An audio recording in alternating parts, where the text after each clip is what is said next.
Good morning, everyone. This is Daily Trading Analysis with the weekly recap for the week of October 9th. And as always, we are going to review from the fundamental analysis, going through earnings from the big banks. Those are really interesting, and also a couple of news from Microsoft. And then perform technical analysis in the Nasdaq, equities, dollar, individual tech stocks, and all you need to know to really understand what happened this week. We got a lot of news that we have to analyze. Be prepared for next week. So first, we are going to review the most important economic data for the week. Remember that on Monday and Tuesday, we didn't have any economic data, but we had a lot of talks. Look at this. 1, 2, 3, 4, 5, 6, 7. So basically, they didn't provide any different speech as we were receiving right now. So a little bit of higher for longer, a little bit of inflation is progressing, but not as quick as we would like to be, but nothing crazy. And that's why the market keep going up. Remember that we were coming from a big Friday, big squeeze, late spike into the late afternoon. So Nasdaq continued higher until Wednesday and Thursday came, and we got the first big number. PPI came higher than expected. Month over month, we got 0.5, more than the 0.3, but less than the 0.7. So cooling down, but not as quickly as Wall Street investors would like to see. And core PPI increasing. So core PPI increasing from 0.2 to 0.3, missed also expectations. Then we got the FOMC minutes and a couple of Feds talking about the same stuff. So nothing new. The only thing that happened is that people were a little bit scared about the PPI numbers being ticking higher, but I think analysts and traders focus on the month-over-month decrease, and we got a little bit of uptick on the price action. Sentiment was hurt, but everyone was waiting for Thursday. So we got Thursday, core inflation rate, CPI data, and oh boy, month-over-month core inflation rate headline increasing, year over year increasing, and the core is not better. Same as expected, lower from the 4.3 in the core inflation year over year, and month over month for core inflation, we are flat. So no progress in core inflation, and an uptick in the headline. So initial jobless claims were a little bit, were flat, so no progress on the labor market. But this Thursday started to be that sentiment of we want to go higher, but we are starting to see that we are not as good as we may think. Thursday was a little bit of red, a little bit more than we would like. And then Friday had two big things. One is the consumer sentiment really going lower from 68 to 63. Look at the Wall Street expectations, almost 67.2. And Fed Bostic talked at 1 p.m. on Thursday and said that the economy was good, but higher for longer is what we would like to do. And that was a reality check from the markets. We were hoping for good PPI. That was the first bad hit. And then CPI on Thursday, Fed Bostic, and the consumer sentiment. We finished the week with two big hits on Thursday and Friday that I think a lot of longs were liquidated, and we got two big sell-offs. We are going to see that on the charts. But first, After all this economic data, nothing has changed from the point of view of probabilities. We are still at no interest rate hike, and the probabilities for December and January are still around 28-30%. Look at this, because if this spikes, maybe we are going to see some adjusting the expectations for a new hike. And then starting June, we continue cutting rates 25 basis points each 2 months. So this is what economic data basically got for us. 2 big days that we are going to analyze, 2 big sell-offs on Thursday and Friday. But first, before moving to the Nasdaq, it's always during this season earnings, we got JP Morgan, we got Citigroup, we got BlackRock, and we got Wells Fargo. These three came a little bit better than expected, but BlackRock really is signaling something that it's a little bit scary. Look at this. So BlackRock assets under management helped the company to basically profit 10.91 EPS instead of the 8.26. That's really good. But look at this. Its net inflows for the quarter fell to 2.57 billion from 16 year over year, reflecting 49 billion out of net outflows from lower institutional index equity strategies, including one single international client that got out 19 billions. So outflows is killing BlackRock. And it's not only affecting BlackRock. It got nice profits, nice revenue, EPS due to higher interest rates, but that's synthetic revenue due to these circumstances. The outflows is what is killing a bank. JP Morgan tops profits due to obviously higher interest rates, but investors were scary about the same. And we are going to see in the charts how that fear came in the afternoon and how the price action got lower. Wells Fargo, the same. Good quarter results, but this fear about outflows, people getting out of the bank, getting their money back out. Citigroup, better than expected revenue. I mean, that's really good. But we are going to see that fear, how that fear affected the price action on Friday. And that fueled the fear on Friday and fueled the sell-off. Microsoft, on Microsoft news, Microsoft closed the 69 billion after 12 months reviewing the UK regulation, Europe, EU regulation. Finally, Microsoft closes the deal, and one would think that this is going to be good for Microsoft, but sometimes investors don't like this kind of move because it's basically spending 69 billions to acquire another company. So be really careful with your expectations.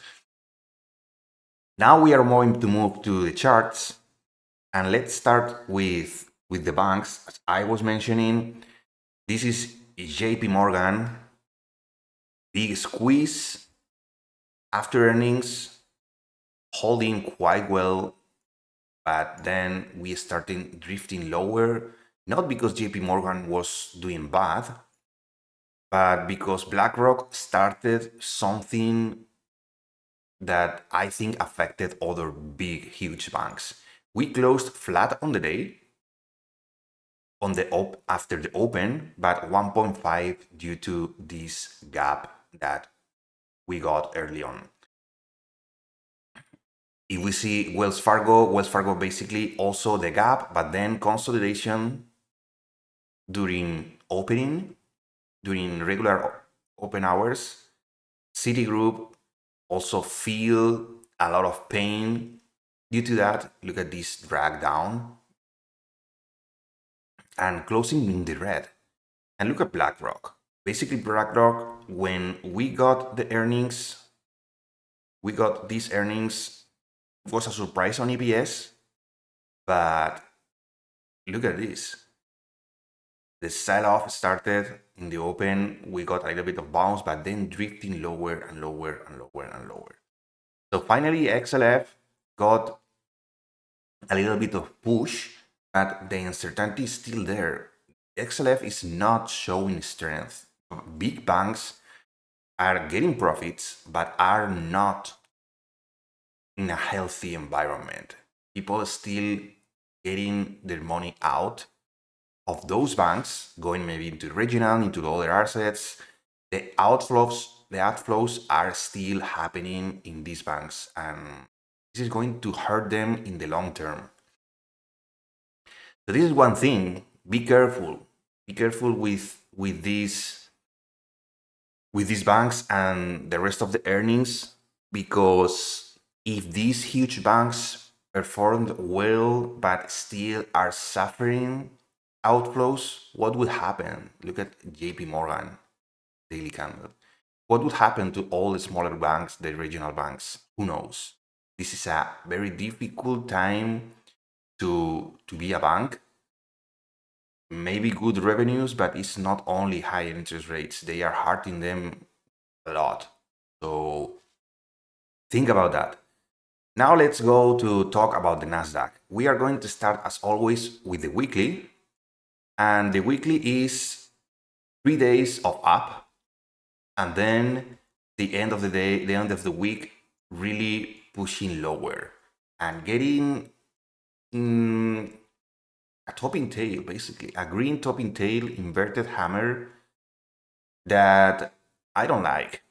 I don't like this candle because I was waiting for a little bit of push towards this. We didn't even beat a bit. We didn't break out a bit and then closed. So that would be even worse, or a bull trap. But on the daily, we can see that we are still another point on this trend line that everyone is watching. So we are coming from this double bottom. We are pushing higher, and Monday, Tuesday, Wednesday, and Thursday and Friday, look at this. As I was saying, PPI and CPI numbers, coupled with the fact that Fed Bostic was saying bad things, and consumer sentiment on Friday really put the nail on the coffin. And on the 30-minute chart, we can see better that on Monday, we got a nice day. On Tuesday, we got a nice day, a little bit of correction into the afternoon. Then Wednesday, late spike on PPI. That was the PPI. And then on CPI day, that's Thursday, we got big sell-off.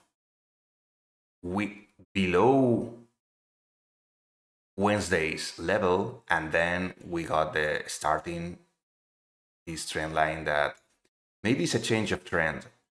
This was Friday's consumer sentiment, and look at this sell-off.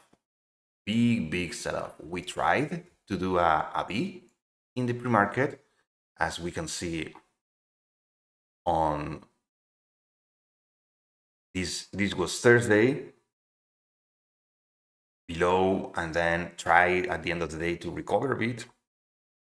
But look at Friday, because Friday was really manipulated. I think this was pre-market. We tried to recover, we consolidate, and then we pushed higher into the open, but we couldn't progress. This blue line, daily level, it's really important. Shows it showed the pivot and the start of this sell-off that we need to reclaim, and we couldn't. This structure here on the bear flag, we couldn't retrace that. And if we analyze the day, we drifted lower until 15,265. That was basically, I think, a nice pivot on Thursday. We got a lot of excess here, but once we crossed this line, I think it was free fall for all the longs before the week. So long liquidation because a lot of participants were scared into the weekend, and I think it was a really reality check. So people understood that this market is not for longs anymore, and big sell-off. We tried, but again affected for another push and then closing into the lows. So that's the daily. We can still hope for a higher low around here to really put support here towards the break of the descending trend line with 4 touching points for next week. But we have to really pay attention to the fundamentals and also to the war between Israel and Hamas. So for individual stocks, everything is so similar to the Nasdaq index. So 1, 2, 3 points for Apple. Look at this. I'm finishing in the red with a big red Friday, 1% for Apple. We were coming from a lot of sessions with green, but this trend line happens in a lot of tech stocks. So we are still trending down. At some point, we might resolve and see resolution to the upside, but that's why we have to be prepared. But don't be ahead of yourself. Wait for that moment. Microsoft also on this trend line, it broke and now it's holding. Let's see if we can see another move. Microsoft has its own catalyst with the Activision Blizzard acquisition. So we might see a move towards this daily pivot at 340. Who knows? Microsoft is a little bit stronger than Apple. Tesla, quite weak. And again, this descending trend line, touching it, and 3 days of free fall. We have another one that I would like to put right now. We have a longer one. Look at this one. This is a longer one that is coming from the start of 2023. But we have another local here that we might, I think I might put it. I think I'm going to put it here, because it's quite interesting how we have two trend lines. And remember the ABCD that I was saying, Tesla is coiling in the long term. So it's not looking bad. Amazon, we got this gap that got filled a bit. Now a little bit of gap, bad candle, and then on Friday the big sell-off. We are still in a lot of range and no structure down here. We only have this support around 123. So Amazon it's looking weak. Consumer discretionary is looking weak. Google pushed with AI. Look at this channel. This channel is really crazy. Coming to February 2022 levels, breaking 140 and trying to hold these levels. We couldn't. So we might see if we start drifting lower or we bounce and then push towards that. We have this local pivot here that we grind higher, but still a zone of support. We might see Nvidia crazy. Nvidia pushed this break for 62. It pushed, but then it retraced it, and closing on the lows, not being able to hold that, it's quite weak. So pay attention to that, because I think Nvidia is not as strong as other ones, like Google, for example. And Meta also, November 2021 level. Look at this. Not being able to close above 328. We called this trade the break of the ascending trend line that Meta pushed with a big green candle, but now in 2 candles, Thursday and Friday, it's pulling back a lot. I was expecting to at least push and hold this 328. It's not able to. The only thing that we got right now is the 313 support that we tapped. So let's see. So this is the state of Nasdaq. This is individual stocks. We all know how the week ended, quite in a bad sentiment. But let's see how other sectors, how overall sectors perform during the week. This is all the sectors combined. Energy. We are going to talk about energy. It's super important right now. And look at this is the 5-day performance. Energy at the top. Utilities pushing higher, 3.58. And then we have real estate, industrials, and then basically flat industrial, financials, technology, communications, and the worst one, XLY, consumer discretionary, really feeling the pain on the consumer with bad consumer sentiment, with higher inflation. I mean, that's quite clear. If we zoom in to the last day, this is Friday's performance. Look at how energy pushed higher, 2% for energy. And then we got 3 defensive sectors, XLU, XLP, and XLV. And at the bottom of the barrel, look at the outflows, consumer discretionary and technology. So be careful with the outflows from technology to defensive sectors, because that might cause a lot of pain next week. That is something I'm watching, because if we take a look to energy, oh boy, look at this big candle. That was 5% on the day. And this is 24-hour performance on crude oil. Unbelievable strength. Buying, buying, buying, buying, buying, a little bit of pullback, buying, buying, buying, buying, buying, and closing at the highs. Crude oil is super hot due to the conflict between Israel and Hamas, Russia stepping in, Saudi Arabia stepping in. I mean, there's a lot of fear on that, and crude oil is reflecting that fear. Crude oil coupled with the fact that dollar is still pushing higher means that basically more pressure to the downside for stocks and equities. And treasuries.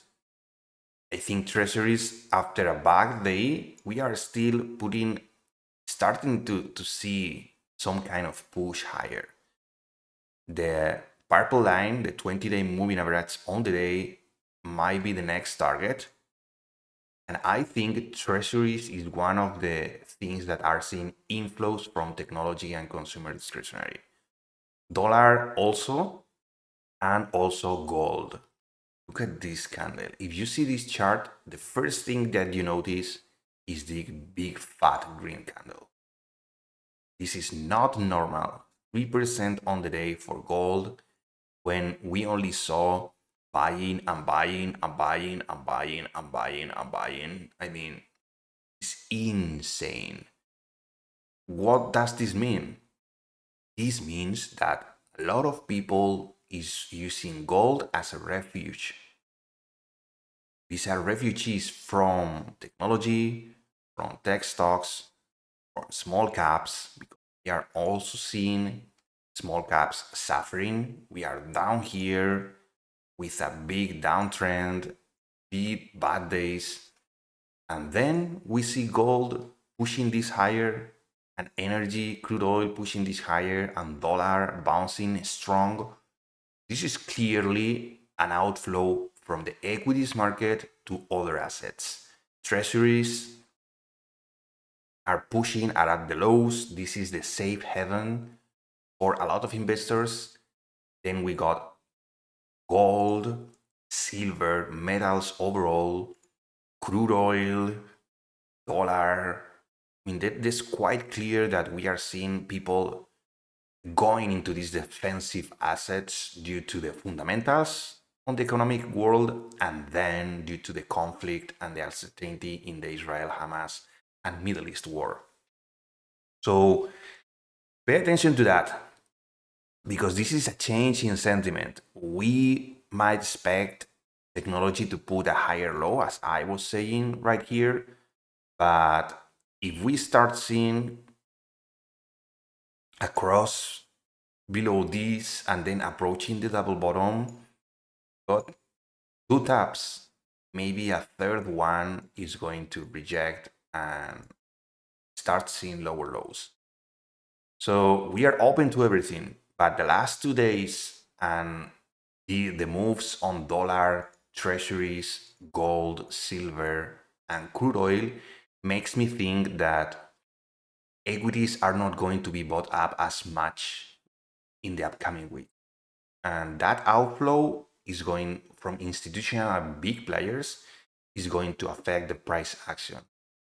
You don't want Nasdaq and S&Ps being traded only with retail money. You want big investors, big traders, big participants to be in this, in equities. If not, we are going to see weakness after weakness after weakness. So be prepared for that. I think that's my forecast. I would like, from the technical point of view, to see that higher low around here, or a reattempt on this trend line. But I'm seeing other markets getting a lot of inflows. These candles on the daily are not normal. Gold, crude oil, dollar, treasuries slowly crawling up. I mean, that's clear. I have a clear understanding on this. And I think outflows from technology, we saw that in the sector fund performance the last day. Let's see how it develops for next week and see what happens, because that's something I want you want to have a focus on for next week. See, follow the money, follow the outflows, and see if equities start and continue showing more weakness as continuation from Thursday and Friday big sell-offs. So that's all from my side. As always, if you found this video useful, please give it a like, subscribe to the channel, support the channel.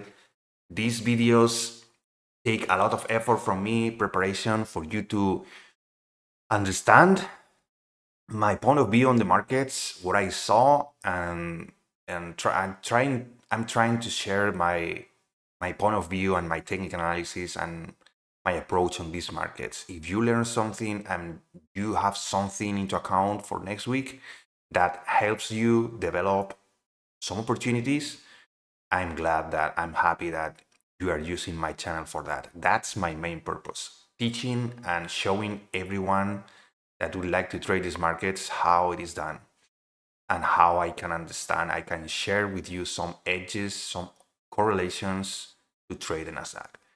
So remember that apart from these videos, I also upload videos every single day for market forecast, market updates, and market recaps.